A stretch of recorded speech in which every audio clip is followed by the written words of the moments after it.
வடசென்னை பாஜக வேட்பாளர் பால் கனகராஜை ஆதரித்து பாஜக மாநில செயற்குழு உறுப்பினரும் நடிகையுமான நமிதா தேர்தல் பிரச்சாரம் மேற்கொண்டார்.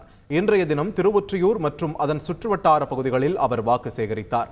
அப்போது பேசிய நமிதா, பால் கனகராஜுக்கு வாக்களித்தால் அவர் 24 மணி நேரமும் தொகுதி மக்களுக்கு தேவையான உதவிகளை செய்வார் என்றும், தாமரை மலர்ந்தால் தமிழ்நாடு வளரும் என்றும் கூறினார். பிரச்சாரத்தின் போது திரளான பாஜக தொண்டர்கள் உடன் இருந்தனர். இப்போ நம்ம வேட்பாளர் ஸ்ரீ பால் கனகராஜ் பற்றி பேசணும்னா, நல்லா படிச்சவர், உங்களுக்கு எல்லாம் நல்லா தெரிந்தவர், சட்டம் படிச்சவர், உங்க கஷ்டத்தை நல்லா புரிஞ்சவர், உங்களுக்காக ஒருவர், உங்களின் ஒருவர். நீங்க தைரியமா நம்பி ஸ்ரீ பால் கனகராஜன்ஜிக்கு தாமரைக்கு ஓட் போடுங்க. உங்களுக்கு எல்லாம் எப்பவும் 24 மணி நேரம் பாதுகாப்பா இருப்பாரு.